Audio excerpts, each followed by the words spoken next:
me. Zion. Children, come go to Zion with me. Zion with Heaven's bells are ringing, happy children are singing. Children, come go to Zion with me. Zion. Children, come go to Zion with me. Zion. Children, come go to Zion with me. Zion with Heaven's bells are ringing, happy children are singing. Children, come go to Zion with me. Youth, power. youth, energy, Youth, innovation. youth, talent, Youth, kindness. youth, dreams, Youth, love. youth, crime, No, youth, crime, no, youth, crime. No.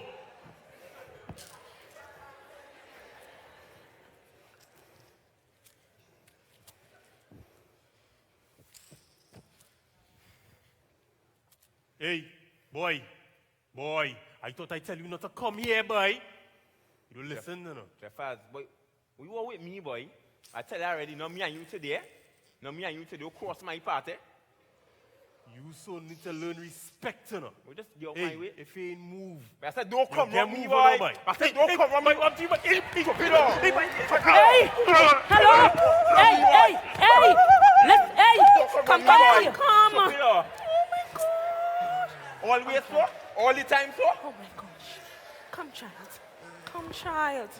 Oh my gosh. Oh my god. Oh my gosh.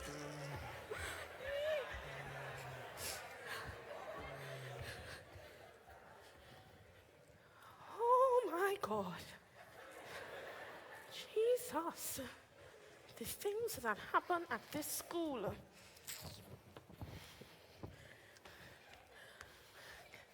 Good morning, Mommy. Look, Thanks for coming. I just get paid by the hour. Eh? My boss done asking one set of questions. What it is he do now? Well, Mommy, we've been trying to get you or Daddy to come in for the longest while. Jeffers has been displaying some issues.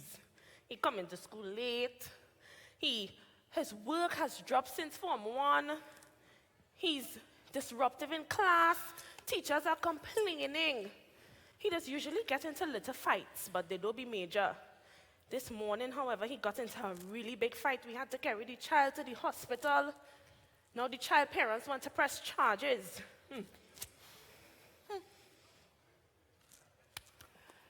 Take him to the police. I have 3 younger children to see about. Jonathan father don't care if he's alive or dead, and I tired to talk to that boy. If you think the police could sort him out, take him to the police. Mommy, Hey. hold on. What's up with this? It's not your family. It's not your friend. Right? Stop with the mommy this and the mommy that. It's Mrs. Prescott. Okay, Mrs. Prescott. Please.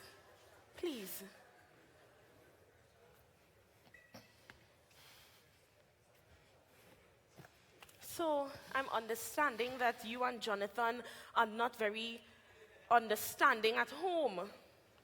Let me tell you something, eh? He vexed with me since I leave his father. But what is you want me to do? His father wasn't bringing in nothing for me or the family. It was only me. And when I open my mouth, it's a pack of licks. And I know it would only be a matter of time before it start raining down licks on the children and them too. So I'll leave. I'm doing the best I could. So there's But with 3 other children, it has just been so hard. So there's nobody else Jonathan could speak to at home? No. I don't talk to my family and them is always one set of confusion.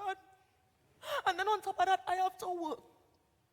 The other day, I catch him down on the corner lineman with them boys and them. You know how much time I call police for them boys. If it's not some gambling, then they're smoking or they're gambling. And when I talk to Jonathan, he guffing up at me and telling me that I had to stay out of his business. How them boy and them just show him love. What kind of love them can show he? One of them little boys on trial for shooting at 3 little boys from the next village. What do you know about love? I worked so hard for that boy. I'm so sorry to hear these things, Mrs. Prescott.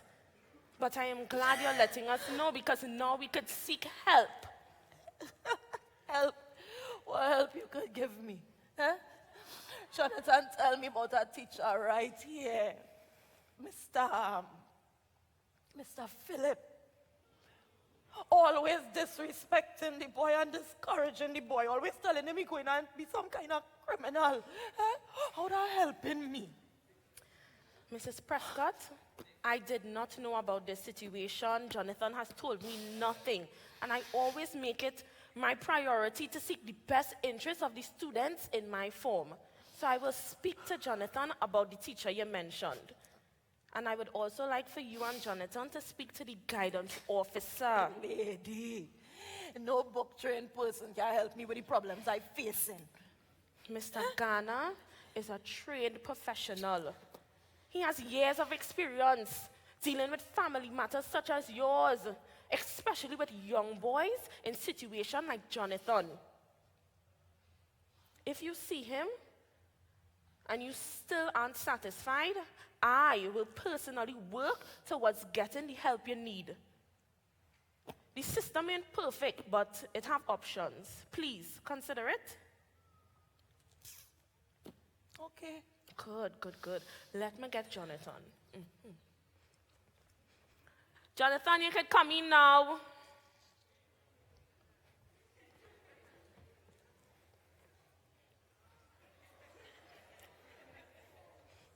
That's how it is you're going and walk in here? Eh? Fix your clothes. Look at the hour it is you have me in here. Hurry up and fix your clothes and sit down. Fix your clothes. All right, okay.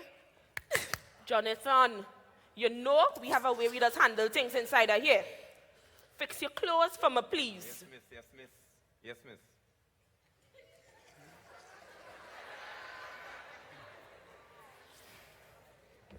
Right.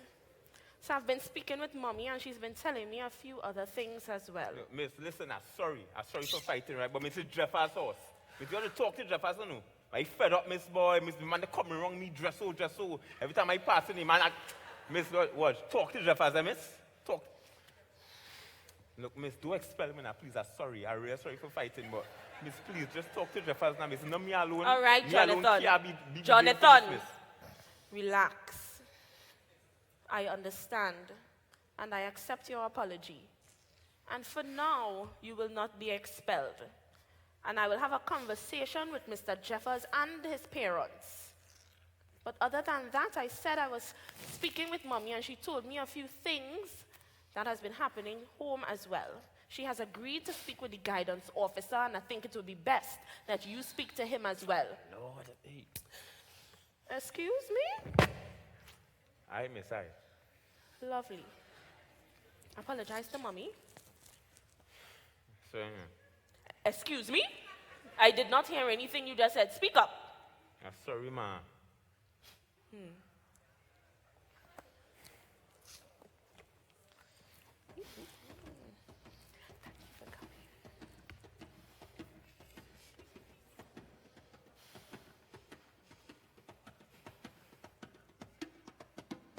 Youth crime? No. Youth hope. Yes. Youth Power.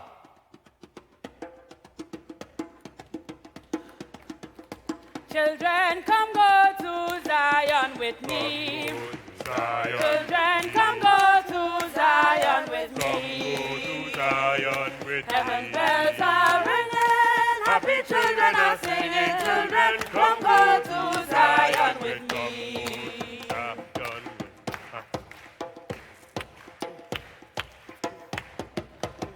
Arts in action, come on the scene. We just in drama to show you what we mean.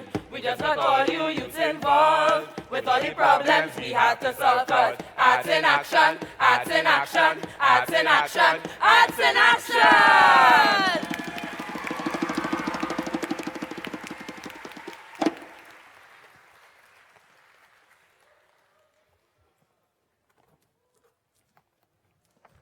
Now, I know you all can do better than that. Make some noise for Arts in Action. All right, good afternoon. My name is Matthew Gibbs from the Ministry of Education, and I will be taking you through the rest of this afternoon's proceedings. Now, is there anybody in the audience that can identify with what was portrayed on stage just now? You know somebody that may be in that situation. At your school, you've seen somebody in that situation. Raise your hands high. There's many of you that can identify with what was portrayed on stage, and that's the lived reality of many of the students that are in our schools today. So one of the things that's going to happen now is that there's going to be dialogue surrounding how do we treat with these situations, what's happening in our schools, and what are some of the avenues in which we can go through exploring and resolving some of these issues. So taking us through this morning, we'll be looking at the individual, the family, and peer groups. So we have these students here with us. We have Joshua, we have Denicia, a young man from Bishop Tobago who I have not formally met, but I'm going to acknowledge him regardless. We have Janice from Belmont Secondary, and another young man who I have not met. You all just ran out on the stage. It's not my fault, I swear. But they will be having a conversation surrounding what you just saw. How is it that we can treat with these things? So I'm asking now, have any of you been exposed to a situation like what we saw here with a friend, with somebody that you know? And what are some of the avenues in which a student can explore treating with that? A parent can explore treating with that. I'm handing that over to you. Well, I think we could start with on the individual topic. And one thing that was noted in our table discussions was the issue of neglected children who do not receive love and attention from their parents and might seek it from negative influences. And I just want to see, do you guys have any opinions on that? Well, children need attention. If they don't have attention, if they lack attention in the homes, whether it may be that they don't have a father in the home, a father figure to at least guide them, show them the right way, then there may be a chance that things like this could happen. That's very interesting. Father figures were brought up in the table discussion as far as being an issue that we need to address in certain circumstances. One other major thing that was brought up in the table discussion was children need to be shown love by their caregivers, educators, and authority figures. And really, anything else that you could think that could expand upon that? Yes, many times the children are seen as, okay, so you put them forward, you make the child, you put them in school, and they forget that so they went through the same experiences that the child had, and they forget that the child is also a person too, and they forget that the child needs the love and support, and not just to feed them and give them money and just drop them to school and drop them anywhere. You need to be with there and try to understand them. Yes, but pertaining to what you said, right? Children need emotional support. They need it. Because you, as she said, right, you can't just make a child, you give them a shelter, but a home to live in. You put clothes on their back, you give them food. That's not all they need. They need emotional support. Because things could be happening in the school. A child could be being bullied. Things can happen in the school. They need emotional support. I think that's very well said. And another issue that we could move on to is children who have been bullied, like as you mentioned, or even worse, possibly sexually assaulted or other heinous things done to them, may lash out and take part in acts of deviance. Do you see that as an issue that young people face who are going through traumatic Yes, incidents? it is a big issue that young people face. It is. And any ideas that you might have on how we can address that, how we can deal with that? Children, they need more. They need to voice their voice. Well, say what they need to say, per se, right? So they need people to come out, reach out to them, because if I was sexually harassed, I would not just go and telling you or you or you. I would keep that to myself because I would feel shame about it, right? But if someone noticed that something is wrong, because, I mean, a child could come to school and you could see by the look on her face that something is wrong with them, right? You need to reach out to that child, find out what is going on, how can you help, right? So more social work is needed. It's interesting that you mentioned discussing and being able to open up. One major theme throughout our table discussions prior was counselors, especially for trauma counseling, and as a means of venting, getting it out there. Do you think that that is something that we need to prioritize a bit more? Yes, we do. Yes, we do, because our culture now, they see when you go to counseling that, something wrong with you mentally. And my family go to counseling. We were given the opportunity to go to counseling, and we went, and it did help us because sometimes you can't do it alone. Sometimes your family thinks that they know everything, but they don't. So it's good to seek help outside. But the right help. So we've addressed talking about your issues, which is something that Trinidadians don't do enough or do too much of. But another thing that came up was also positive reinforcement and other positive means of interaction. Individual who may have been sexually assaulted or bullied, they see that negative interaction. Do you think it's important that whether it be a friend, a family member, a teacher, just have some, I have tender love and caring down here, something to that effect to show another means of communicating with people and interacting? Yeah. Yeah, I'll say because but we have to know that we are peers and and we have to know that as peers we have a power, and that power is like you won't trust an adult to solve most of your problems. Now you're gonna look to your peer, because your peer, as you say, is a reflection of yourself. So you're gonna be like, he's the same age as me, he might be going through the same thing as I, and I will be like, yeah, I can go with that. And I find peers need to, pull up their other peers. Don't be afraid to tell them, you're going the wrong way, because that's what you're supposed to do.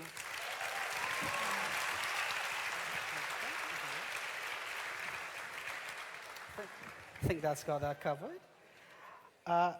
Another major issue brought up was children who were exposed to criminal activity in the household or in their general surroundings. Now, how do we address that when it's coming from the house, when it's coming from your mother, your father, just someone close to you? I mean, at the end of the day, who's more important, your mother or your teacher? Or your mother or your guidance counselor? So how do you think we can address that, folks? Well, who more important is who looking out for me. So if they're looking out for me, I know them really ain't important to me. That's all.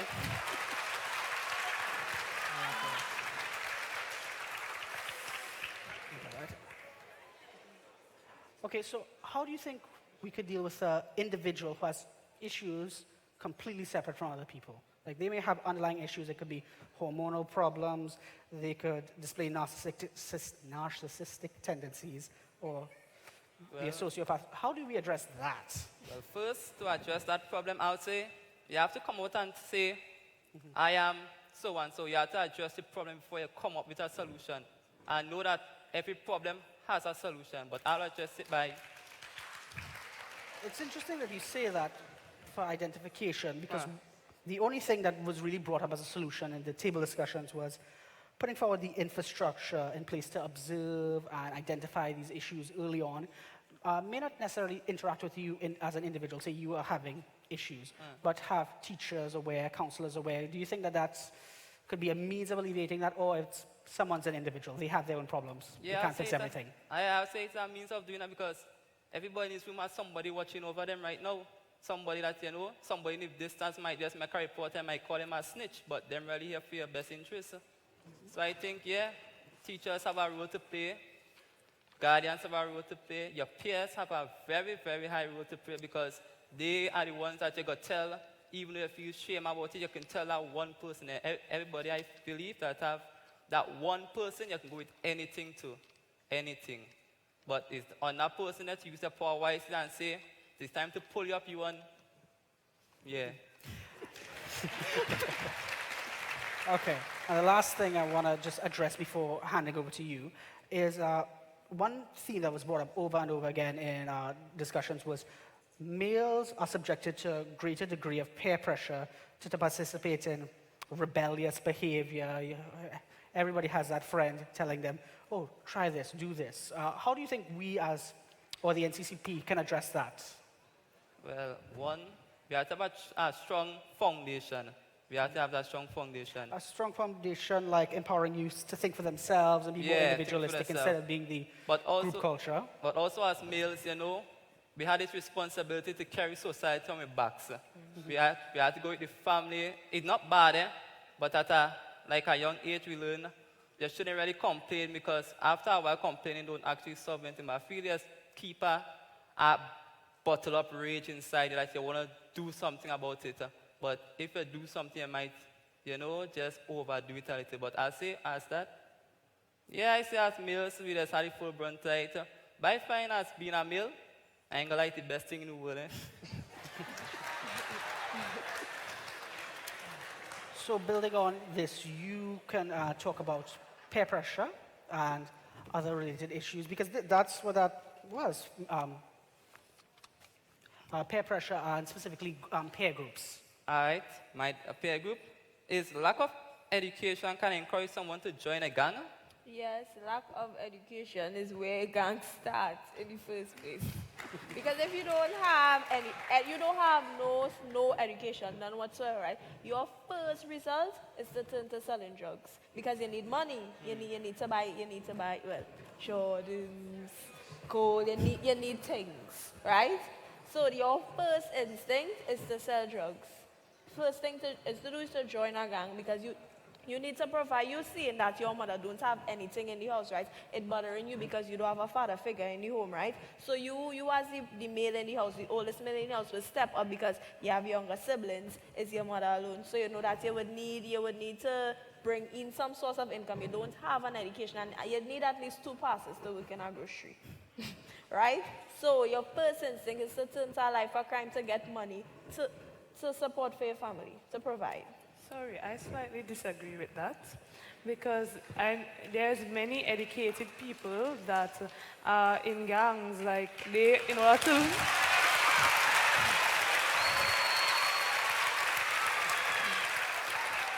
to keep the gang going, plenty of them are very intelligent and they have to learn the ropes so that the police wouldn't catch them or that the gang could survive. And I agree with that, and that is where the problem lies. People who are intelligent, they use their intelligence to mind control the ones that don't have an education and put them out to do the wrong things while they just sit at home, relax.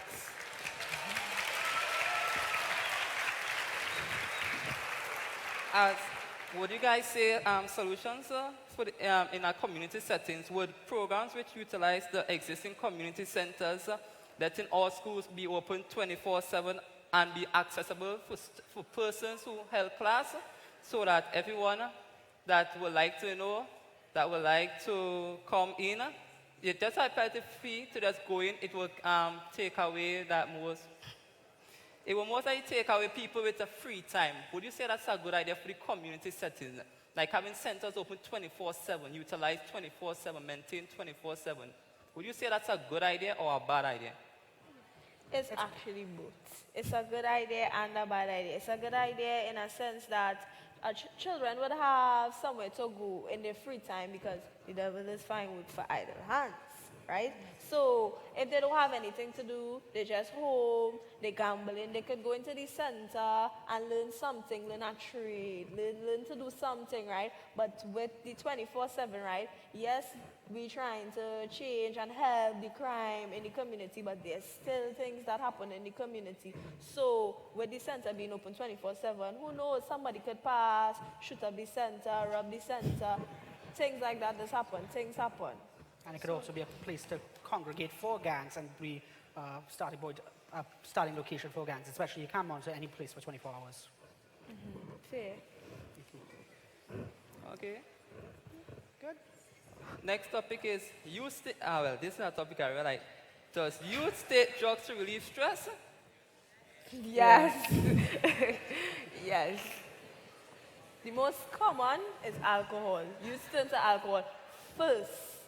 First. Then maybe some will do marijuana. Some, majority of them just do marijuana now. Come on.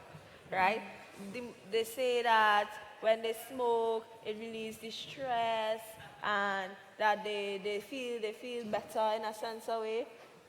I don't know. Okay, I had read an interesting study that the most common drugs used include cannabis, herbs, and alcohol and tobacco. All of those are drugs, and 2 are legal right now. That's a thing. Also, did you know there is no evidence to support that drugs actually lead you into an array of other drugs like dopamine, heroin, and those type of drugs? It just it just a misinformation. It have no theory suggesting that weed can lead you into those type of drugs. Just put it out there. And do you feel that educating youths in the dangers of drugs will prevent that, or they just wouldn't care? Pardon me. Like educating youth in drugs, the use of drugs, the dangers, would that help, or them just wouldn't care? Is that there's a lot of misinformation, as you said, when we hype up. Don't do drugs, don't drink alcohol, don't smoke marijuana, and we equivalent that to much worse things like cocaine, heroin, which are not the same thing. So, as I said, yes, education can help. Yes, you need to be informed on what it's taking out of your life. For example, marijuana, relatively harmless in the long term. For youths, I know can cause certain issues, particularly heart-related issues and so on. So, yes, an education campaign can drive that forward, but at the end of the day, you've got to convince people not to take drugs by having something else in their life that they want to participate in and take in. And when I'm talking about drugs here, I'm more talking about heroin and cocaine, extreme drugs that really take you out of your life. And this is where the community centers come in, right? So you're encouraging them not to do drugs, right? But as you say, you need to have something in place of that. So they could have football, boxing, cooking, something to put in place for them that they wouldn't go to drugs. Another possible solution that I know came up over and over again was different recreational activities in school, and not just football and cricket, because not everybody just loves football and cricket, whether it be badminton, chess club, anime club, something else to interact, and specifically in the school environment. So true, because like for me, art is a stress reliever for me, and not everybody enforces that you can do art to portray your emotions when you're feeling stressed, and when you're just down, you could try art, you'll get lost in it. So not only football or cricket or netball, if you're not good at those things, you might find art relieving, or you might find music relieving. I agree, because sometimes when I feel like CXC is just, it's overwhelming, I dance because I am a dancer. So not just football, not basic sports, because I dance, I sometimes write, because I like to write. So it's not only football, cricket, netball, not things that everybody will normally do. I mean, if you find that football and cricket is what you're comfortable to do when you feel a type of way, then you could do that. But it's not only cricket and football, netball, tennis, not only that, because I do cheerleading sometimes too. All right. That was some great answers. Okay. On to the next topic. Can peer pressure behavior can influence youths in dangerous behavior? Yes. Yes. So true. Okay. Why? As you say, right, your peers have more power over you than your parents, right? So if, for instance, right, there's a fight going on over there, right? You and your friend stand up over here, but then your friend encourages you, right? She's saying, well, come let me go now, come let me go and see, oh gosh, come let me go and see, come let me go and see, right? And then you will say no, let me go the other way, and then she'll say, oh gosh, you stay there, oh God, come let me go and see now, you know, that type of way. So you would feel pressured to go because you don't want to feel stale, you don't want to look lame, you want to be fun just like everybody else. And that's where when you go to the fight and then the fight escalates, and you could probably get stabbed, you could get injured on the whole, right? Peer pressure does lead to crime sometimes. Sometimes it's right because most times you find that happening to people with a weaker mindset or with a constant pressure from their peers. But if you try to surround yourself with people who are more interested in doing good, then that could be limited. And also, if you have a strong mindset, because I have friends also that choose to do criminal activity, I won't just cut them off. I would try to encourage them and inspire them to do good.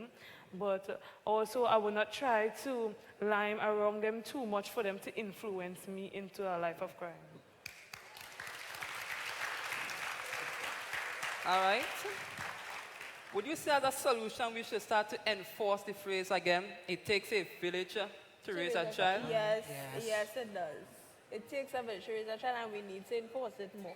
Because as a community, right, if it is, you know that there's a young boy in the community, he doing robberies, right, then everybody in the community should come together and speak to him, try to help him. Maybe it could be a chronic disease. He could be suffering from something that nobody knows about. That is why he needs to steal, because if you're doing drugs, right, you need money. If you don't have money, then that will lead you to steal, to sell stuff to get money to buy drugs, right? So as a village, you need to come together to, if you see a child doing wrong, not, I don't talk to she, so me telling she trying a thing, and not me and them people over there. You know, you need to tell the child, well, you know, so this is wrong, you shouldn't do this, or at least complain to the parents of the child. So, yes, true. Also, have families, like parents, they find that nobody should talk to their child. And I think that mindset needs to dissolve. That's where the problem lies. Nobody's not supposed to hit you. Because the first instinct for when you see a child on the street, like school children, right? If somebody pull up and say, young lady, why so is the case? My mother said somebody can hit me and this, and my mother said you not to talk to me. It's my own woman and don't go on the way. And that mindset needs to change. The parents need to go back to the mindset where the village raise a child. You alone cannot raise a child. That's why when you put them in school, you're not there with your child all the time. Because you're not there with your child 24/7. Your child in school most of the time. So they need to change that. You alone cannot provide everything for the child. You have to let others help you. I agree because I understand that.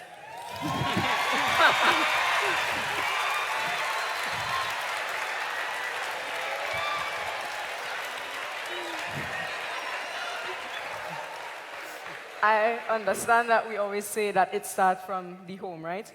But the home is not only your house, your home is your community. So if you can't be respectful to the people in your home, like my grandmother would always tell me, if my mother vexed with this person, I have to tell this person good morning or good evening. I cannot pass them straight. You won't find that nowadays. Nowadays, if my mother ain't talking to you, I'm not talking to you. And that is wrong. Because if I cannot respect someone in my village, I would not go into another village and respect that person. And then that could get me into more trouble. Because then I don't know how that village is, and then you know how these things go. Right? Yeah. Great point, sir.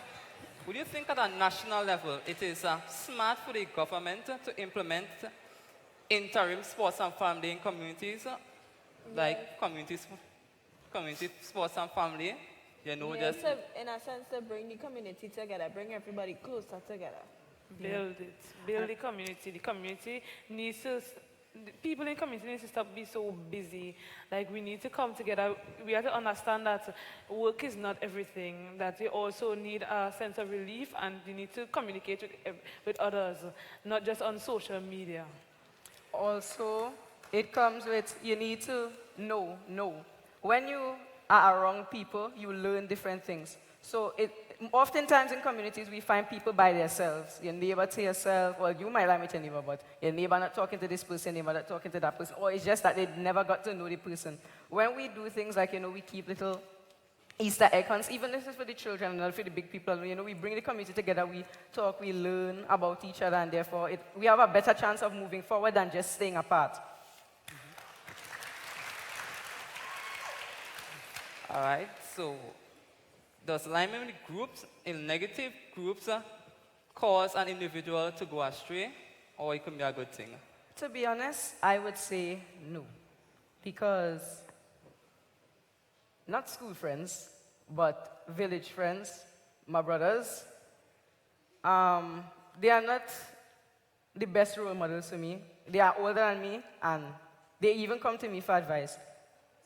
Right? I would say, as she said, you have to have a very strong mind, a very, very, very strong mind. And even sometimes I just see like, I should take a thing, but I have to pull yourself together. No, Dylan, you can't do that. Yeah. Right? So my advice, I'm just giving you a little advice here. Everybody has this one person who you do like to knock down your truth at all. All right, right? Like, there's just no one that just do them to knock down your truth. When you know you're faced with a situation like that, where it's hard and you know you're leaning to the wrong side, you just think of that person. I can't take Sheena telling me this. And you pull away and you stay on that track. That is what helps me. For me, my mother is dead. Now, I promised my mother that I would not do a lot of things, and because of that promise, that is why I keep my head straight, my head on. I think it's important to note that you yourself have a very strong sense of morals of what you will and will not do. Unfortunately, not everybody in our society has that circumstance, so to build on what you asked, and not to disregard what you said, I think it's a bit of both. Some people are just very easily influenced by their peers, and we need to build the sense of individualism, as I mentioned earlier, and strong moral character, whether that be in schools, whether that be in churches, whether that be in the home. Because who you surround yourself with often defines who your character is. Not all the time. Not all the time. Yes, people say that, show me who your friends are and I'll tell you who you are, but not all the time. Because you could line with the worst people possible and not be of that. Sometimes, not of, it's very rare, very, very rare. Very rare. Like the person sitting between you two. The person who is not influenced by their peers. Well, but my peers is a give and a take. We influence each other. All of us influence each other. It's a give and a take. So I will say, well, so like we do this, and then somebody will say, all right, and then it's a give and a take because it's like 5 of us. Also, just another point. We talked about peer pressure before and the group. Another thing is groups can be a positive force, as we all know. And not just groups and peers, it could be schools, your friends, that these are the people you as an individual can reach out and say, I see you going down a path that I don't like, but I'm going to support you as a friend and try and steer you away from that path. So sometimes you don't even have to be a friend. Sometimes. Yeah. Because I could not know somebody and see something and say, because sometimes me seeing things that going wrong bothers me.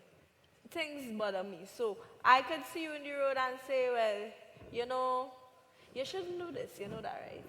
It makes no sense.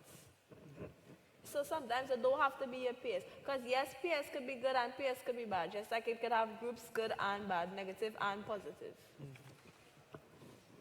Well, do you guys think everybody at a community level, do you guys think that it's important to implement positive role models in the community? Yes. yes. Do you think empowering the youths is a plus too? Yeah. Well, if it have positive role models in the community, then they should empower the youth. It shouldn't just be they positive in the community. They could at least give back. Well, all right. It's also important to have powerful role models who treat you not necessarily as an equal, but as an individual. I find we talk down to people too much in our society, where you're a child, you act like this, or that's bad. But you need someone who needs to reach you as an individual that you can see yourself emulating. And if it's all just lecturing, that's not going to happen. Well, that concludes my domain peer group. All right, good afternoon, everyone. I will be doing school. So one of the issues that we had in our outreach engagements was that teachers may abuse their power when it comes to corporal punishment, which may result in physical confrontations between students and teachers. Well, I know that very well, going to a Catholic primary school. You know that the teachers who beat, who are the disciplinarians, I find very rarely are those the teachers that you first respect most. Now, that's not always the case. coming from Modsec, I can think of several teachers that I respect greatly who are disciplinarians at the same time, but you need to have that balance of fairness and other things. And also, it drives you away when you're just being treated like a child, when you're not necessarily doing anything wrong, or you're given the collective punishment, when one person in the class does everything, so everybody gets the punishment. That erodes any sense of leverage teachers or those in authority have to really try and guide you in a different path or a positive path, in my opinion. With respect to what you said that you went to a Catholic school and some teachers do abuse, I attended a Catholic school. I attended Micrapo Girls RC, okay? And I don't think I had any encounters with teachers abusing corporal punishment. Children are miserable. Children do things to be hit sometimes, right? Children do the most, okay? And sometimes teachers need to be sturdy, yes, but they need to know their limits too. Because you can't continuously beat a child. At least say, sometimes go in the naughty corner, stand outside the class, go and have a walk, think about what you just did. Don't just continuously beat the child, because then the child get skin, the child will get bruises, right? And within secondary school, I don't think that secondary school children need corporal punishment. I think that they're at a level that they should know right from wrong, and if not, then there are consequences. You could be sent home, you need to bring in your parents, find out what is the problem, see if you could sort it out. But secondary school children don't need corporal punishment because they're supposed to have a level of understanding what is right and what is wrong. And if you realize that a child constantly need to be corrected, then that child has a problem. Yes. So it has to be something home. If it's their friends, something else have to be the problem. If you realize, not all the time children are just miserable. And that is where the social workers and the guidance officers come in. They need to intervene and know, well, this child is having a problem, and they need to find out what is the problem. At least go into the home, see how the home is set and everything. This is where the guidance officers and the social workers come in. Also, the teachers have a part to play in that, because many times, believe it or not, teachers actually abuse children because maybe the stepchild, or we need to look into those things as well. So when you realize a teacher is constantly beating or abusing this person, you need to go to somebody you trust, some teacher you trust, and then you go and you be like, well, miss, what really going on there? Or you could find out for yourself, and then you can report it as well, because it happens. And it needs to stop. Or allow me to interject for 1 second. Coming from the Ministry of Education, if any child is receiving corporal punishment, please report it to the police. I noticed that there was not necessarily an agreement when you all mentioned corporal punishment, because it should not be happening. So that should not be something that is a topic of conversation for any of you at the school level. If at the home, your parents hit you to tap, that's fine. At the school level, no teacher is to put their hands on you. Please remember that. However, you all have had some fantastic dialogue and conversation. Aren't they an informed bunch of individuals? Your conversation this morning has been honest, it has been open, and there has been a lot of takeaways from it. We started with the conversation surrounding emotional support for children. You need to have that avenue for connection to be able to have a conversation with somebody. And as it was reiterated, everybody needs that one person that when something happens, they can reach out to. At the school level, you have the availability of guidance counselors, of school social workers, and if you need more than that, please reach out to your school principals that can assist. We talked about avenues where people can express themselves to take them away from the streets, from gangs, from these things. You have many opportunities. At the community level, you can look at a YTEP program, a CCC program that we have over here, the NCPP, we have the police youth clubs, we have all types of different avenues that you can find to find something to focus your time in. As it was reiterated, we don't only want to experience sport, because it seems to be the go-to. When it is you can't reach a child, send them to do a sport, send them to do a skill. But the visual and performing arts that was reiterated by Denicia is also an avenue that persons can explore if it is they want to find something alternative that they can do.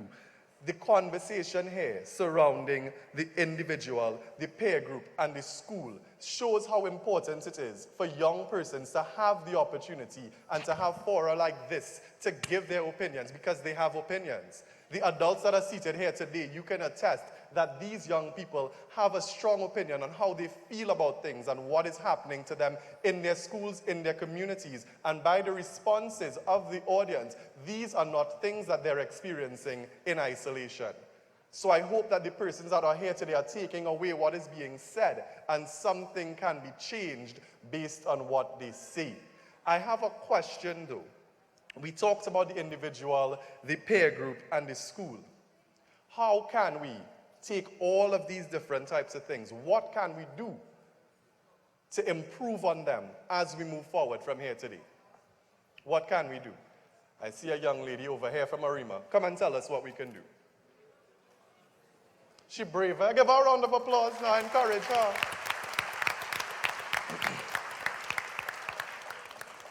And as she makes her way, I just want to say thank you to each one of you for your incredible contributions here this morning. And y'all can do better than that now. Oh gosh. You know, if one of them did come and sing Moses, and they would have a different response. Come on, they did a really good job this morning. So I'm now going to hand over to the young lady from Arima. Come and share with us. Okay, good day, everybody. I was listening to the conversation and I was writing a few notes on what I thought. Oh my God. Okay, I know my words have no weight here. Within these four walls, I am a mime, forced to act out in order to get attention. I tried saying what was wrong once. And that's how I know that my words hold no value. So I hold my tongue still and steady in my head, because the only thing that talking ever get me was a heavy hand and reproach. Mommy does make sure I know how hard she works. She reminds me to be polite to the hyenas that she invites into the house. Tells me that the smell of rotting flesh on their breath is normal for a man. Reminds me that I have fresh meat to lure strange men into bed as well. Tells me that spread legs are okay as long as wallets open after. Reminds me that in the absence of father figure, food didn't lose its importance for this reason. I hold on to wishful thinking. I've never held the word father on my lips. I wish I had. I wish I had an idea. Wish I had help fighting off the mindset of mommy, or fighting off the men she lets lurk in her home like welcomed guests. I wish my bedroom walls weren't painted with nightmares. I wish I felt as comfortable at home as my demons do. I tried telling my mother about the shadows that mock me. I tried telling her how they use her face to get into my head, but my words never got past her mindset, so I searched for someone to listen. I searched for someone to take care of me. He was a blesser, a zesser, a real hot stepper. He promised me that depression that couldn't stand against a Beretta, so I clung to the safety in his lifestyle. He was the closest thing to a father I'd ever found. He taught me to brace myself for the kickback of a gun and post a selfie on WhatsApp after. I didn't know he was teaching me how to take a slap from him and smile after. He taught me to hold death and aim it, and isn't that what fathers do? Teach you to protect yourself. Teach you to be fearless. Teach you to puff, puff, pass as your youth poof, poof, passes you by. Isn't this what fathers do? I'm asking because I don't know, and I wish I did. I wish my mother would recognize the emptiness in my eyes and ask what I needed to be filled with something other than tears. Or see the scars on my wrists and ask how she could help me heal. I wish I didn't have the burden of bread over my head always.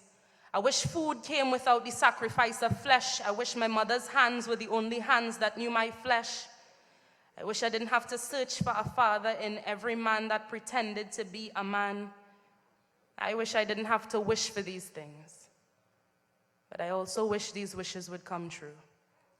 Thank you.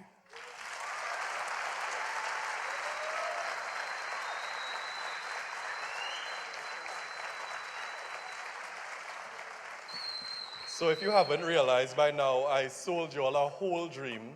She is not a student. She was placed in the audience, and she is a representative of the Two Cents movement, right? So the Two Cents movement is a youth-led NGO that uses performance art, primarily spoken word and poetry, in youth development, which aims to create socially responsible young citizens. They think of themselves as communication specialists for engaging youth on social issues. Two Cents movement empowers youth to speak and make change, to pitch in their 2 cents. Did she do that? Did she do that? All right, so thank you very much. At this point in time, we're going to segue off into the conversation surrounding the family and the community. So we talked about the individual, the peer group, and the school. And now we want to find out what are the situations that young people are exposed to in the family and the community that may impact them in ways that they want help with. So we have with us 5 young people here that will be sharing their experiences and taking us through the family and the community. Good afternoon to the judges. Hello. Good afternoon to the judges, to the audience, and all the young people up here for the discussion. We just heard a lovely poem. So I am wondering, does single-parent household contribute to criminal activity? Is it a must? My father is not there or my mother is not there. I am going to end up in a life of crime? Is that statement accurate? I feel like if there's not a father figure in the household, then the male, then the oldest son will feel the need to provide for that family because they will say, well, my mother is struggling, so I will want to help out. So they will turn to gangs to do an illegal stuff because it's quick money and they don't have to go, like if they don't finish school, they don't have to go and get passes to sell weed or drugs. You know, so they will say, well, that's quick money, so they will turn to that life, I feel, faster. I have to disagree. We lack faith in our young people. Just because they have a single parent household doesn't mean that they are going to find this drive to succeed and go into crime. They could find it the right way. They could go out and get a job the right way. They don't have to go into crime, but that is only if their mentality is strong enough to do so. So how does the home, the family, the parents, morals and value play a part in that? Because we heard about the peer pressure, we heard about the community, but where does this all begin? You know, where is the foundation for the young people, you know? What do we do in the homes? How do we prepare our young people to make better decisions, even if there is a missing parent, even if the home is not an ideal mother, father, aunt, uncle? In that aspect, communication is key. A parent needs to be talking to their child. They need to be guiding them on that path. We can't do it on our own. We look to them for guidance. So in order for us to continue on our right path, they need to put us on that path firstly. I also feel that discipline plays a big part in it because, and I'm not talking about discipline a child one way and then discipline it a next way, you know. Discipline it one way that they know this is from right and this is wrong. So when they go out in community and in society, they will know, well, this is what we have to do, this is right, this is wrong. So they will know. Discipline plays a big part in it. You know, Kemi, you spoke about communication. Uncomfortable home environments in which children are forced not to speak to other members of the family. How does that play a part? It creates a lot of conflict. And it creates an environment where a child does not feel safe enough to communicate with those they feel are important to them. As like that, we have to get over that hurdle. We have to understand that people are allowed to speak they speak to whoever they want to speak to.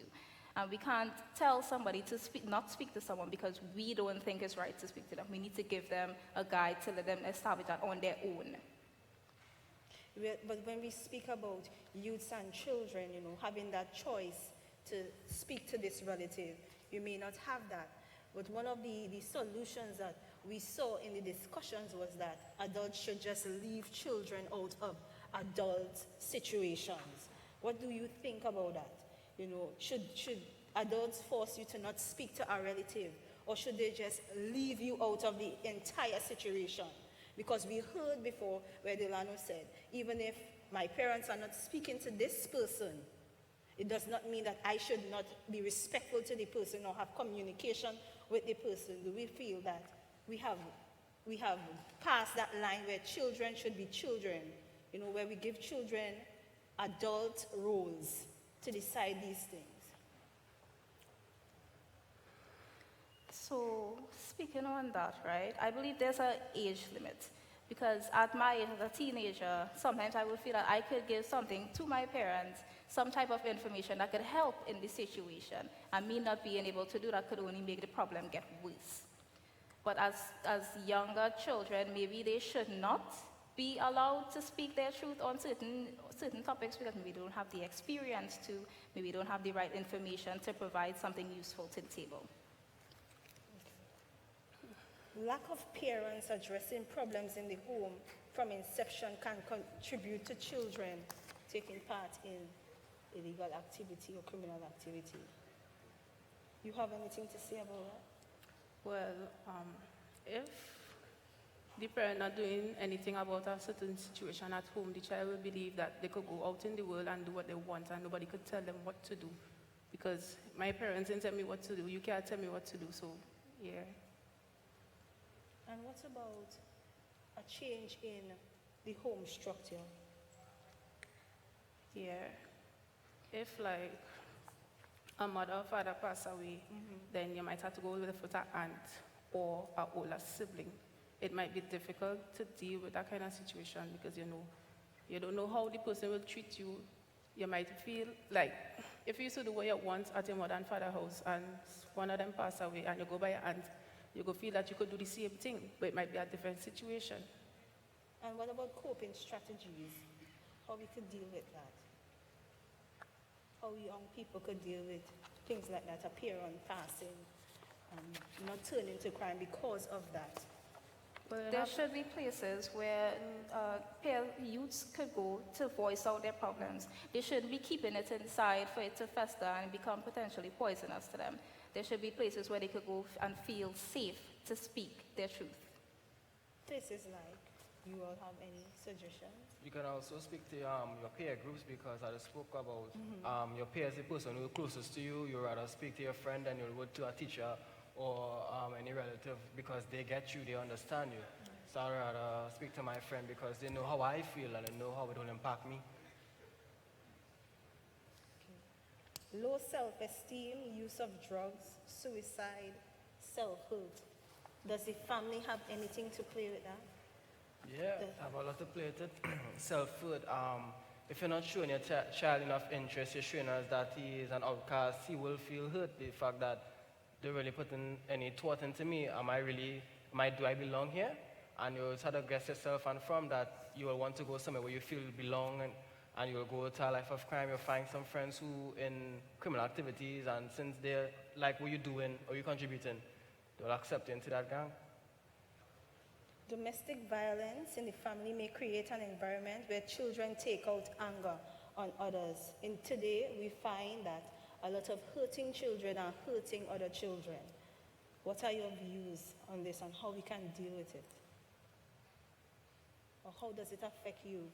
Have you ever been in a situation where you know about someone who is being abused and they are in turn coming to the institution and bullying? We should listen to them. Oh, Firstly, they are hurting too. Just because they're hurting other people doesn't mean that they are not hurting themselves.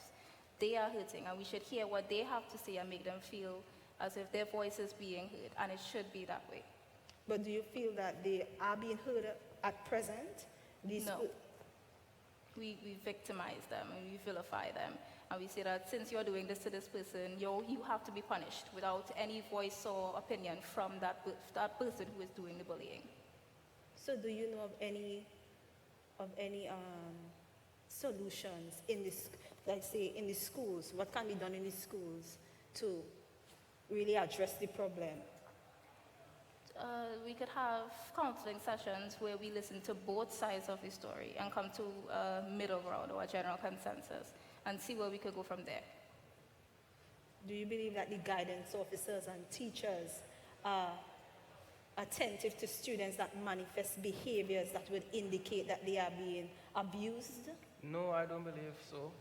Many teachers may have the idea that that's not my child. Why would I want to listen to him, or why would I give him this attention if it's not my child? And there are certain teachers that will take the initiative to actually speak to this child, but regularly what will happen if this person behaves in a type of way, you just suspend them, send them detention or something, but we don't really sit and try to ask them why they're like this, why they're feeling upset, and we don't try to understand what they're really going through. Rather, we just see it as an issue and just deal with it, instead we need to like talk to them about it and stuff too. So I feel like that would be a good issue or a solution. Lack of financial stability of parents can turn children into illicit activity. How does that play a part? The whole It plays poverty? a huge part. If I know, well, see my friends, as again, peer pressure. If my friends have a certain dress code, I mean, I want to be with my friends. I want to dress how my friends are. And I know my parents don't have no money. I'll try to get money some other type of way. I mean, if my friends say, some people will say, hola, coco, so go and do this. I mean, I'll get a little thing. They will give it if you do the coke. So, I mean, you just have to know that even though how bad you want something, it mightn't be the right way. So, you know, try to find other solutions to get money. You don't have to go down that road. And I feel like they just need help to guide them as to what they need to do. So what influences your mindset to think like this? Because not every young person thinks like this. You know, what really, or who influenced your mind to think like this? It's not really who, but it is as a group, as everybody influenced me. The fact that having a good, stable family also gives you less stress to think about. I mean, I wouldn't have to worry about who getting money on so, but for in other people's cases, they need to study how they're going to help his mom, how they're going to help his dad, and then it really becomes a big issue for the person and putting stress on them, and then when that happens, now you don't have your education, and then you have to try to find some alternative way, and it's really a hassle on that person or that individual. So persons in this situation, how can it be addressed at a national level? How can the government assist? Or how can the community assist persons who may not be financially inclined to take care of their children, to provide for the children? One initiative that could happen is that whether the community, the head or whoever's in charge of that community, you know, do a little consensus or census just to figure out the income, and if you have any little shop, just speak to the little owner of the shop and be like, hey, this child don't really have much, can you just give him a little work? Nothing big, but just something that is right there, located to him. He could get the money, go back home, and he could just get a little, you know, stuff from the shop that will, you know, help him being home, whether it be toiletries or food, and it'll just be simple as that. Because he's our way of the neighborhood as community, and it will be a real boost for him. Kemi, you have some questions about the community. Branching out from that discussion, do you all think that a lack of education perpetuates poverty? Yeah, I guess fact that without education and when you look to go for a job, they might hire you because you don't have qualifications, and then now you just don't have nowhere to go, and then you're trying to take away your house, bills to pay, and you can't really do any of those things. To address this, what solution do you think will come out of this? My solution would be the same as to try to find certain things. You don't even need to go for a job. You could become your own business person. You could have a trade. Now everything is based on knowledge. So that's like talking about that. Yes, because education is not just about the 5 CXC subjects or a skill. You know, it encompasses a lot of things and a lot of information that you gather and the application of that, right? So you may not go to an institution, but you can be educated because someone can educate you. Exactly. So to just say that, you know, education being subjects, if you don't have subjects, you will turn to a life of crime, That is not so.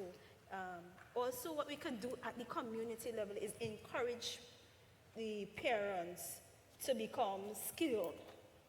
You understand? To become skilled. Something else that we can do, there are a lot of elderly folks who get involved in agriculture and so on. Instead of just watching the young people and saying they're done, or watching a young mother or father saying that they're done, you have a piece of property there. Create programs within the community, not national level as yet, within the community where you can teach them what you know. So in turn, we are ones contributing to the change that we want to see, and we are educating people based on what we know. You understand? They may not need to go to a school to start that. That person can start a whole business there by itself. Because when I was in secondary school, I sold dashing bush to do my SBA. You understand? Because parents did not have the money. And it's simple things like this grow into something bigger. So things like that, instead of just watching at the CXC subjects alone, we could start small, where young people can learn how to be honest and earn honestly. That's where morals and values coming from the home. They can learn to earn honestly, things like that. So you think if we offer non-academic scholarships, that this will help as well? Non-academic scholarships? Yes. Everything helps, because not every child learns the same. Yeah. You understand? Not every child learns the same, and we need to come to a place where we understand that and stop labeling children, because that in itself pushes them out of a safe area where we can mold their minds, pushes them to isolate themselves, go into gangs where they feel accepted. You understand? So, as Miss was talking about, when you label them will be dunce, some might actually take and be like, well, if so she call me dunce, well then I dunce, and then they wouldn't really have a motivation or encouragement to go into the workforce or into society, and they'll just be lackadaisical, okay, and just do as it please. So speaking on that, providing non-academic scholarships, do you think that will get over? One of our issues that we raised was not being able to find legitimate jobs. Sometimes we need to create our jobs. We need to, as human beings, you look around and you do a needs assessment, and you create your own wealth. Not everybody will fit into this organization. There is someone that is skilled in hairdressing or cooking or pillory or something else, and we need to start finding our knack. You understand? Yeah. And in that we ourselves will create opportunities. The community will be creating opportunities for jobs as well, because you have centers that they spoke about. You want to use the centers 24/0 and so on. Talking about the centers, what Mr. talking about, from the centers they could have not only activities like neighborhood activities, but you could also have at least barbering, because on occasions when I can't pay for my cuts, I might actually cut my hair myself. Then looking bad. But it's simple enough just to say, hey, let me just go to this neighborhood and this community and just, train people here. It's nothing big, but it still makes money, So as the previous group mentioned, that we have wealthy, prestigious, and educated individuals who are heavily involved in crime, and they use these young people to funnel their income and network their crime activities through them. What are your thoughts on this? Yeah, I think that's true, because those well-educated criminals, they will see a not so educated person and be like, well, I could get them to do that if I pay them my money, and they'll be, and that is, I'm sorry to say, that is the truth, because the young educated people, they'll be like, well, since I can't find a work because I need passes and I don't have, they'll be like, well, I could go and do this for a man and I will get money. So I feel, yeah. On a community level, how do you think we could solve this?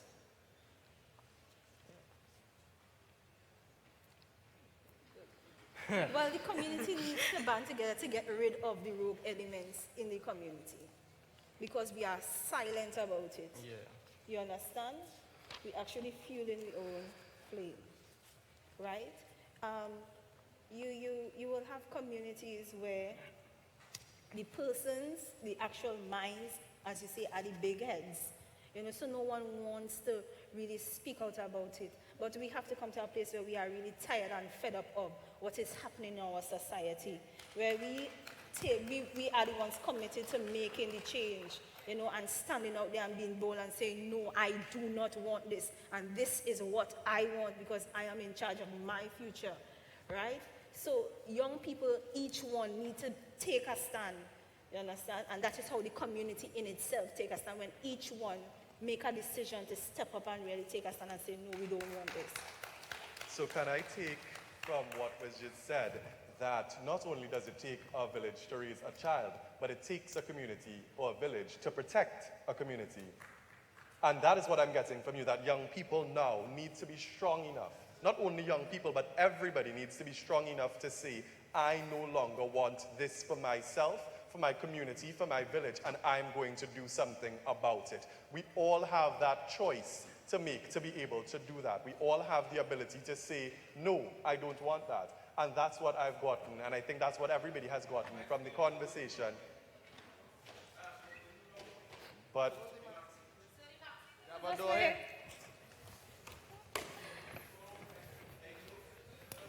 I'm just going to continue. That way? No, that door close. But like, go up on top. Right, so I believe. Is he back there? Hi. Or you just pass through here? Sir. Sir? Hi. Could I have an exit in the back here? It had one this way. We can pass. But you can't be on the stage. Look at it. I like the app. Where they go, eh? Tobago, clearly. I'm fine.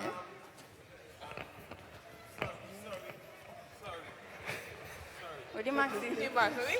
It's what going on here? Still trying to back. Just I know. Oh gosh, it's how they make it look so real. Jackson, right? The port is down, so. Let's go back here. I swear, the exit.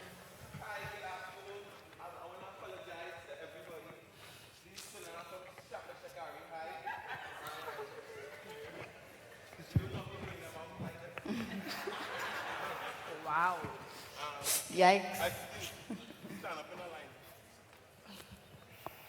Stand up in a line. It's not perfect, but Girls, duh. Boys brighter than you. Girls. Boys. Girls. Miss. Auditorium, you in the back, stay. Don't go, just come around. Come around. You in the back.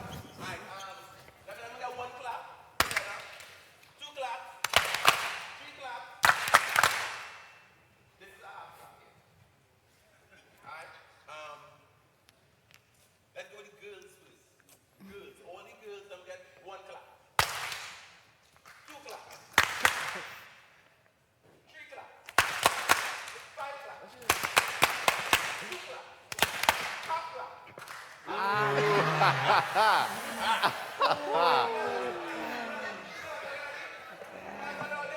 Yeah.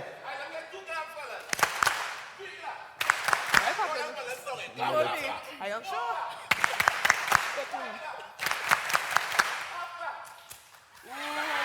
No, that was Miss Ladies and gentlemen, can we give these young, beautiful people on stage I'll have some second very much? That was the plan. They didn't tell Olive. If we did, Olive would have known it, right? So thank you. Give them a round of applause. Thank you very much. We get to wrap up. Real easy, real simple. How we feel. Come on. Thank you very much. Right. How we feel since this morning to now. And first and foremost, I want to ask you all to give yourselves a round of applause for going the course. All right, to sticking with us.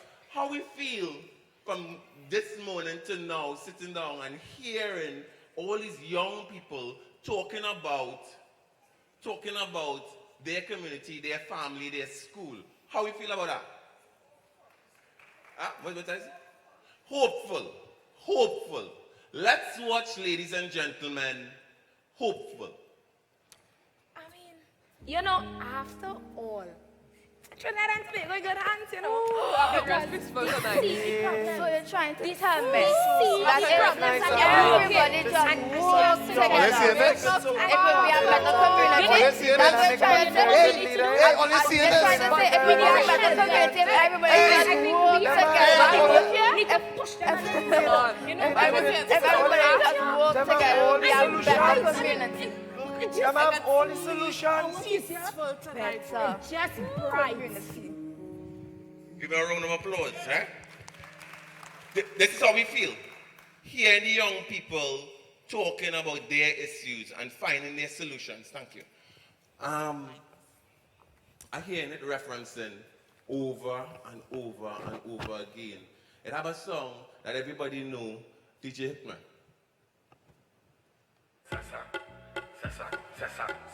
Everybody, eh? And wheel. Now, everybody in this audience start smiling. Everybody, yeah. You have a dance for that song? Yes. You have a dance? I didn't even know. So, what do the dance look like? I can't do it, sorry. I don't know shame on it. But that song inspires young people. No, everybody here like, what? But we like it. Do we not like this song? Be honest. Let me be truthful. Do we not like this song? Yeah. It's funny. Nice.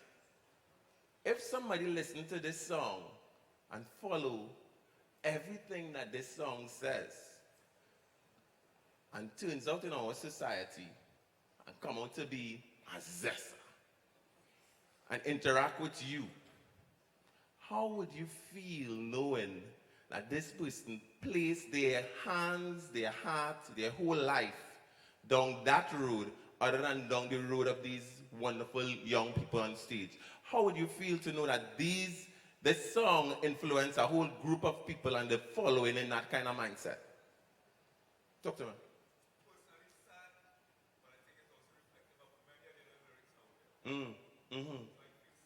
He would feel sad. Anybody else? Huh? And I'm not giving me song because the song tough. Anybody else? Let's watch Feeling Sad. Feeling sad because help me again, we might know what you said.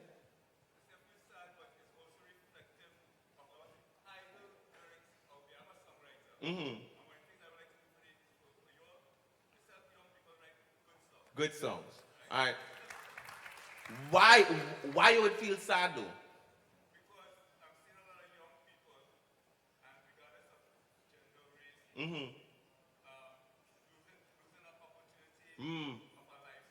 Losing an opportunity.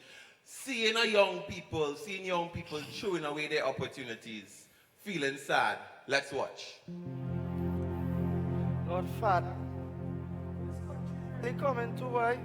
What's going on in this place? That is the kind of music all they're listening to now. That is all they're portraying.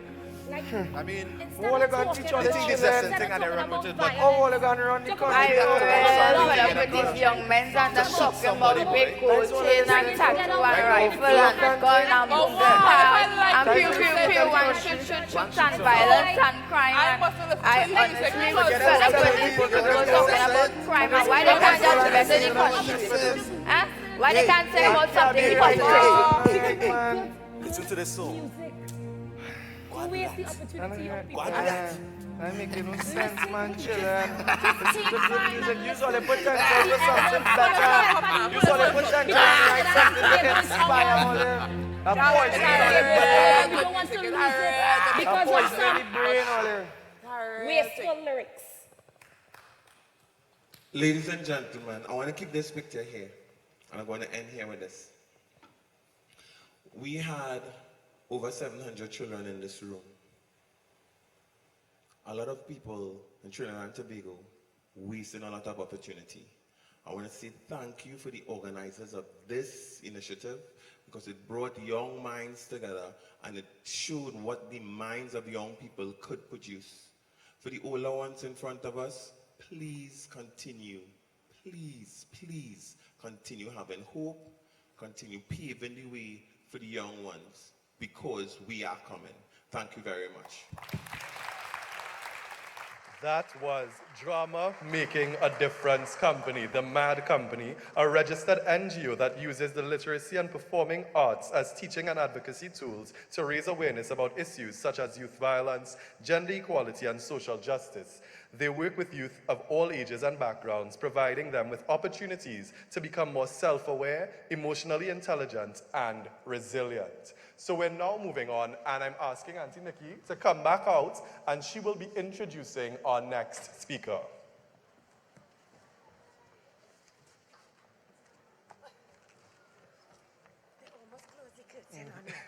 Okay. I know many of you will have to leave. I know it's been a kind of crazy day, but we have an amazing motivational and inspirational speaker with us. And right now, we'd like to ask him to come on stage, Mr. Don Lafocart. It's fancy name. Oh, Don. But those that are here, yeah.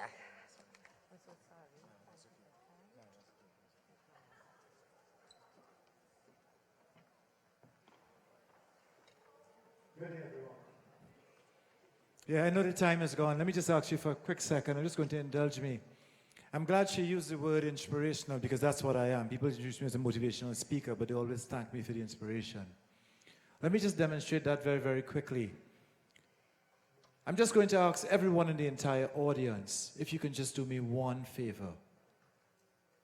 If you can just make a 1 with your finger. Just make a 1. Come on, just make a 1, everybody. Every single person, even the cameraman. Just make a 1. Look at me, just make a 1. If you look around, and I'm conscious that people have to leave, look around at the 1. Everybody, come on, everybody, make a 1. Make a 1. Right. What I'm seeing around the audience, every person who has made a 1, I didn't see anybody do this. There's one who is up, who has all the answers for the crime that we face in the country. Are you hearing me? Because there's one. I just came from a graduation, given the address at the graduation. Thank God it was right there at Queen's Hall. And while I'm sitting down, there's a young man next to me, former student of the school, invited back. And that young man is on his phone. And what does he have on his phone? He is showing me a gentleman by the name of Luke. 2 days ago, I'm looking at a dead young man, 14 years old. 14 years old. And the picture, he has it on his phone. You know, we have everything on the phone. On the phone, there's a young man who has bled to death. 14 years old. I'm told his name was Luke. I also told he was a talented, I have to say was, he was a talented footballer. You see, this initiative is good.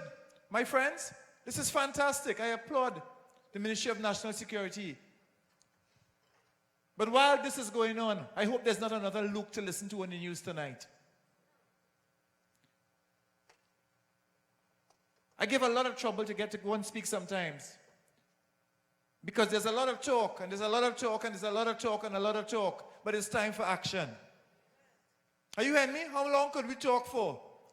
We could have forum after forum after forum. I'm not knocking anybody. This forum is fantastic. But we have to do something besides this. And I'm inspired to speak. God told me to do something. You see, just like the word blame, the word crime ends with me. So there's crime and there's blame, but they both end with me. I don't know about you, but I was a manager in the bank, and I left my manager job in the bank. You see, we're either part of the problem or part of the solution. And here's what I'm asking you. Every single person here, however you got involved here, MyLat and whatever, and CCC and whoever, what are you going to do about crime? Yeah, I hear you. But all of us have to take responsibility. Hear me carefully. Every single one of us have to take responsibility. That's why crime is CR. We have to see that we have to be responsible. Me, must get up and do something about it. And I am one of those. You could laugh at me. I left Point Fortin. I am a twin. Somebody asked me if I'm Dion. No, Dion is my twin brother. I separate us. I'm done. But left Point Fortin, and the story we hear it so much. Parents fighting, left Point Fortin, and went to live around the bridge. But your area doesn't make you, you make your area. It's not where you come from, it's where you're going to. When I launched my first book, it was at the YTC. And I have young men in there asking me afterwards, "Sir, how did I end up in YTC?" I say, "But you answered me already." Why? You end up in why? To see? Why you end up in why to see? To see that a rotten beginning doesn't have to be a rotten ending. Listen to me. There's a lot of talk going on about crime. The number one issue. But hello, you have to take it personally. I took it personally. I look at that young man and I look at the blood all around him. And I say, how many more? How many more? But I want to tell you, one could make a difference. Hello?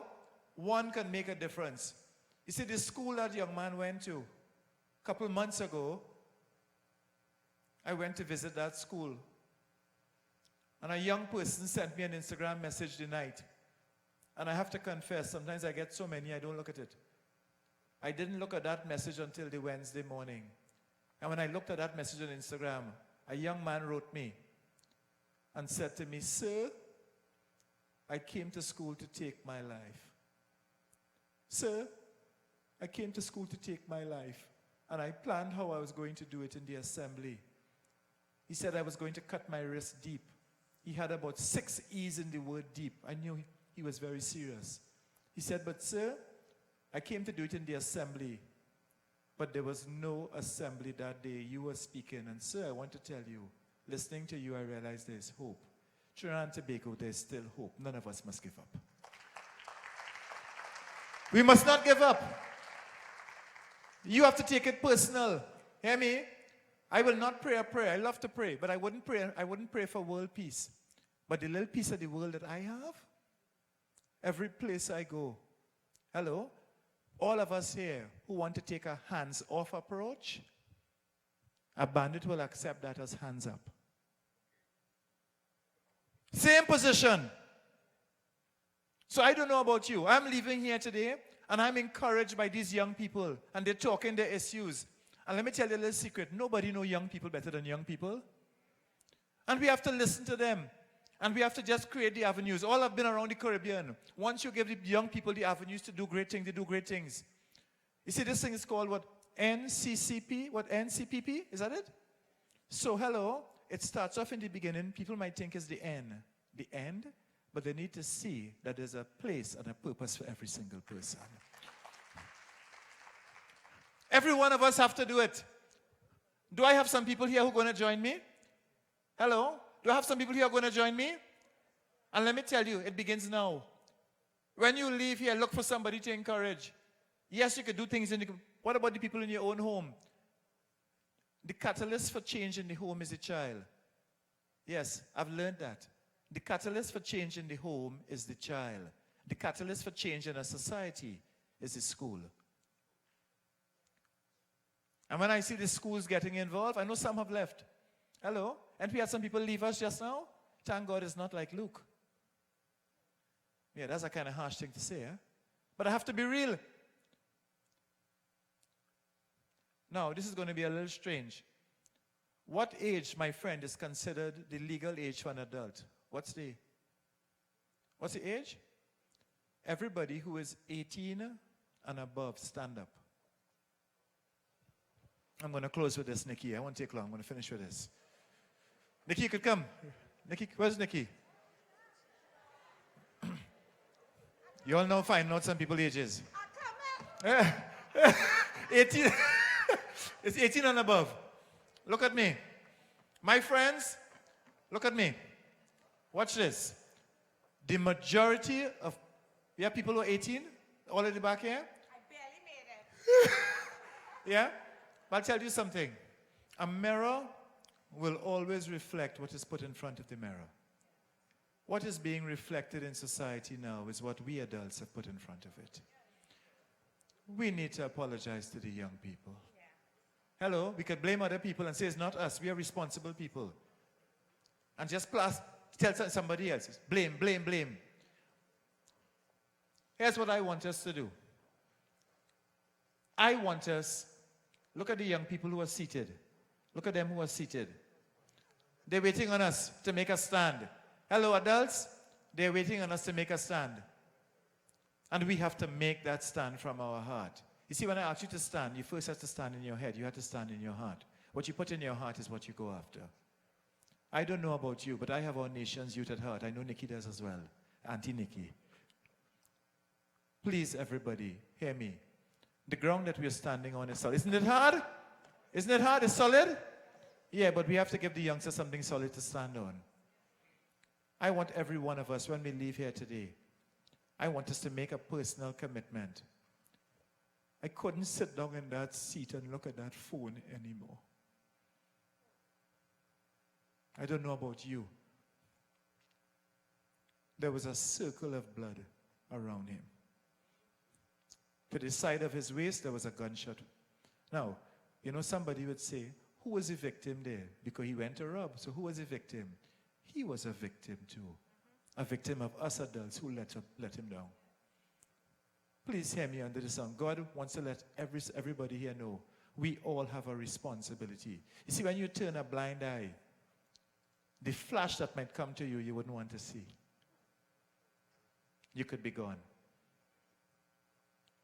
So I just came here for a couple minutes to let all of us know that we have a responsibility. We need to see crime. We need to see that the responsibility is it's me, it's all of us here.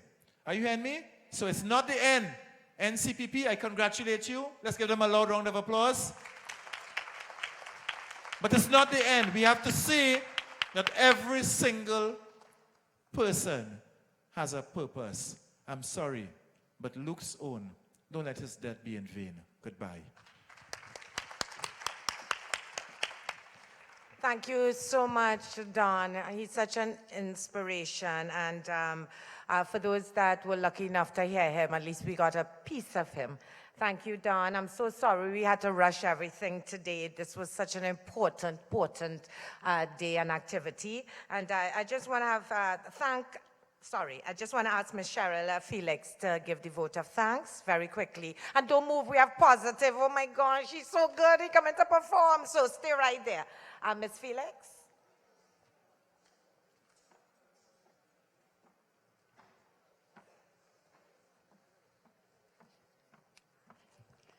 Good afternoon, all. And I would just say, all protocols observed. Simple task to say thanks. And we're saying thanks from the heart, because without our partners, key stakeholders, this couldn't be possible. The Ministry of Education, Ministry of Sport and Youth Affairs, Division of Education, Division of Sport and Youth Affairs, Ministry of Health. Without you, we couldn't do it. Also, our volunteers. It's so important that we had persons who were willing to give of their time, their expertise, to share, to empower, to strengthen others, so that we would have been able to go through to 3 different areas and be able to deliver and do an effective job. Thank you.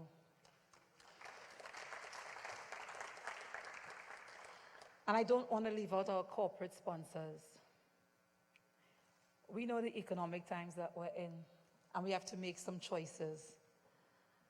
And our corporate sponsors really did support us with this initiative. I don't know if it was just because they heard it was the youth, or if they thought this is something that is really worth it. And I say thank you to the corporate sponsors. Media, thank you. Without you, we're not just going to reach the 800 plus students who are here today, but also those who are out on social platforms. So we thank you for that as well. And most important, our team leads, our young people, you, the youth. Not many of you are here now, but I know that you can send that message via your WhatsApp, your Snapchat, your Instagram, to let them know that you are the reason that this has been so successful. Without you, there would never be a national youth symposium. And therefore, we would have no future to secure for you. We want to continue to say to you this afternoon, continue to persevere. And as Don would have said just now, that one is a promise that you can look up, that you can always move forward. If you can't run, walk. If you can't walk, crawl, but continue to move. And to our inspirational, motivational speakers, Ms. Benskin, Don Africard, it was a pleasure. If persons only knew that Murphy's Law took place today, but guess what? It worked out well. And that can only happen because we continue to move with everything that was taking place. So participants, young people, this is just the beginning. As we collaborate, we empower, and we move full into action tomorrow. Thank you.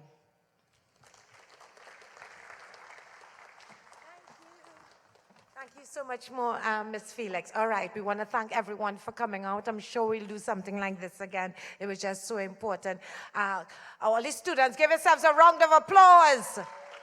There were 800, but we're down to about 40. All right.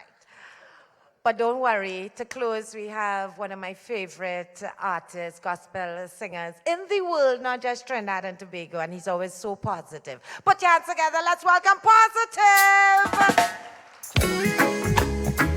I mean, say this a reggae music, yeah. So everybody say, but yo, yeah.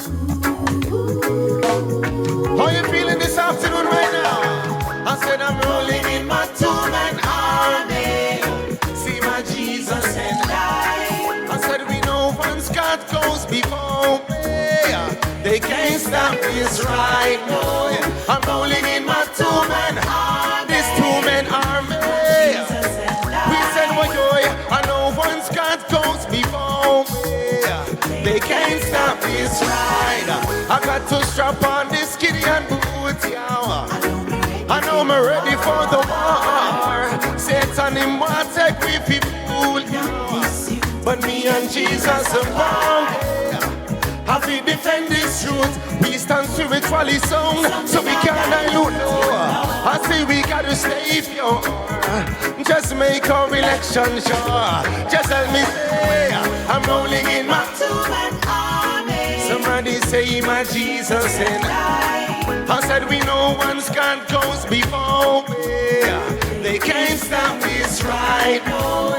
Rolling in my two-man army. My two-man army. I said I know once God goes before me, they can't stop this ride. I said this gospel thing not pretty. Them chop off the neck of John the Baptist in the city. And what they did to Stephen without a reason. Was it because his words were seasoned? We've got to live right. Said it may cost us a lot, but in the end it will be worthwhile. I don't care if they hate me. This world can't make me. My youth says give God glory. I'm rolling in my two-man army. Somebody say it's my Jesus and I said I know once God goes before me, they can't stop this ride. Oh, yeah. Rolling in my two-man army. In this two-man army. Jesus and I said I know once God goes, yeah. Once God goes, yeah. Can't stop this ride. You see, we're living in a war. Physically, spiritually, mentally, practically. War. The weapons of our warfare are not carnal, but with God mighty. So Murphy, give a little taste, a little of the gospel. None of that, I want all of it, yes. I want a full cast meal, okay. Genesis to Revelation. Sing out so we are bold in this two-man army. See my Jesus and I know once God goes before me, they can't stop this ride. Rolling in my two-man army. In this two-man army. Jesus and I said I know once God goes, yeah. Once God goes, yeah. Can't stop this ride. I'm in this two-man army. This two-man army. I'm in this two-man army. My Jesus and I make you in this two-man army. We're in this two-man army. You see I'm rolling in my two-man army. My Jesus and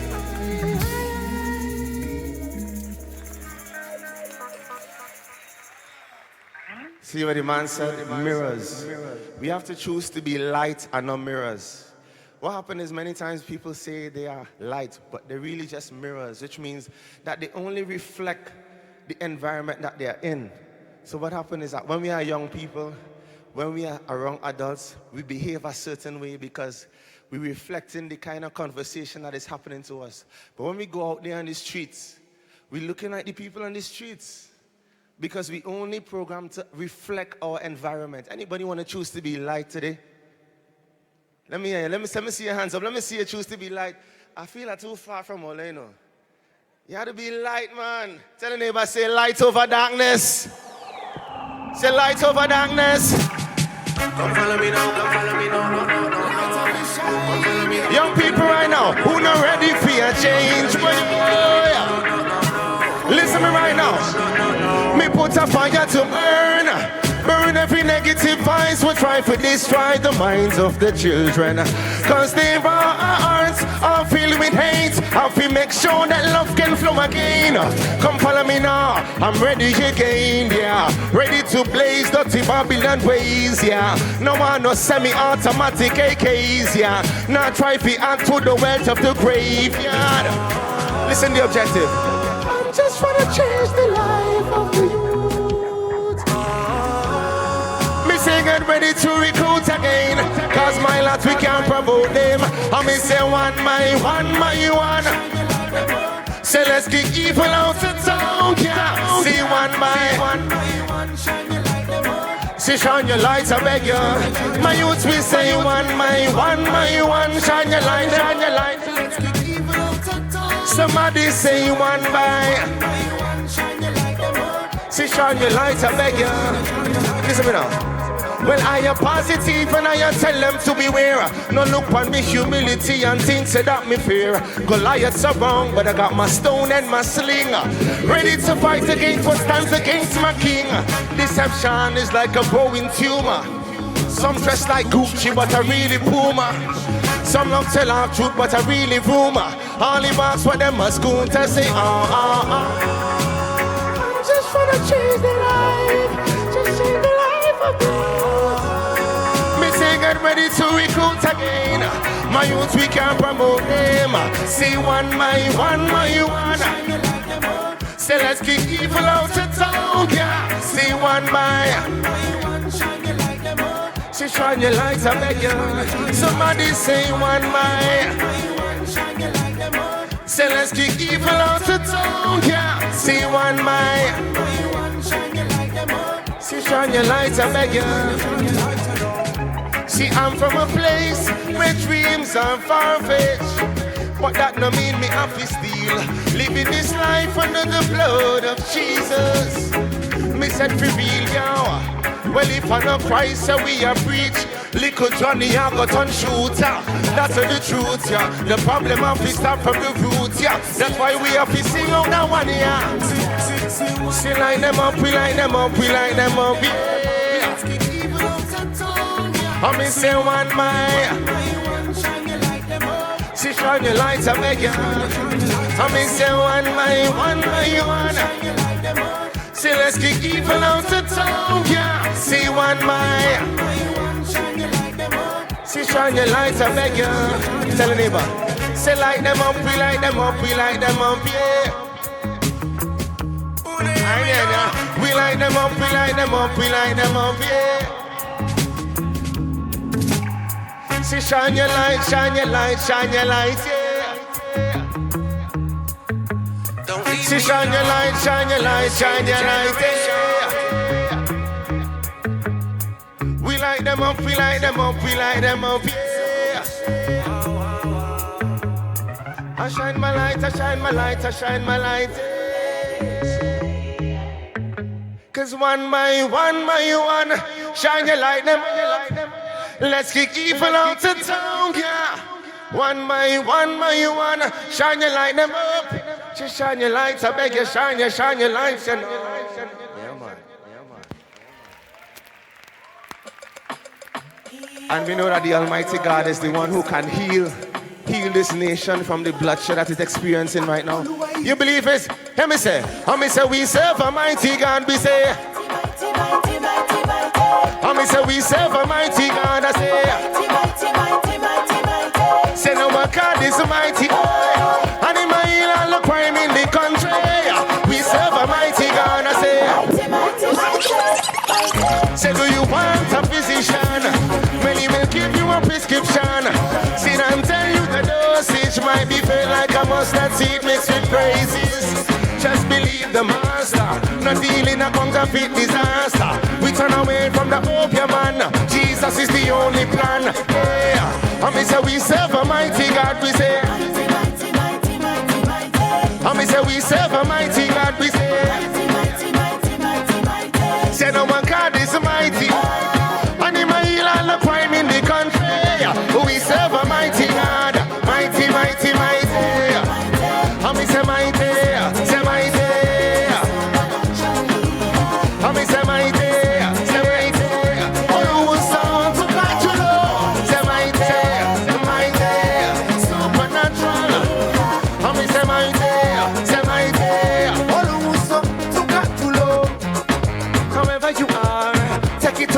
Receive the healing. Say roll with a superstar.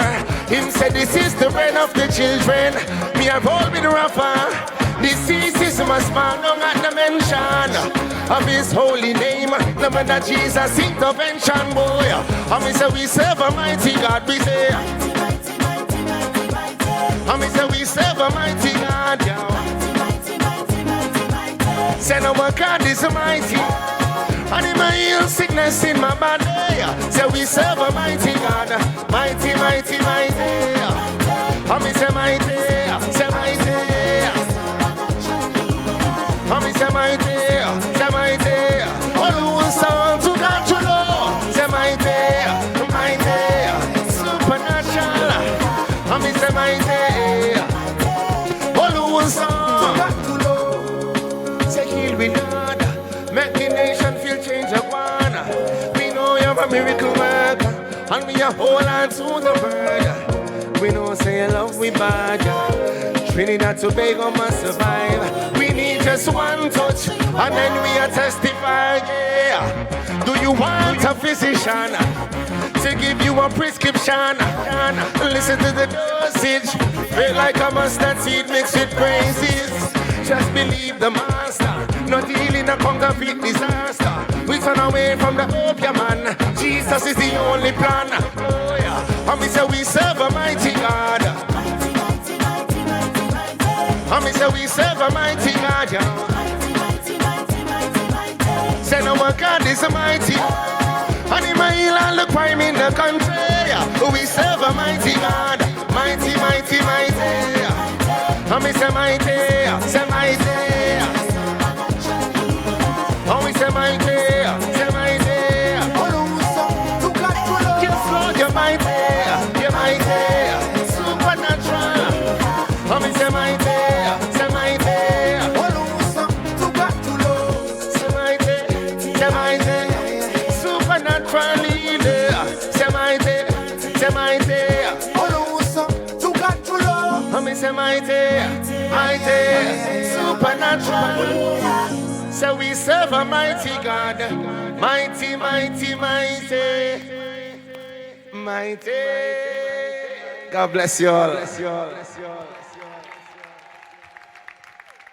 you so much, Positive. Thank you so much. And I forgot to mention that I heard Mr. Don getting married Sunday.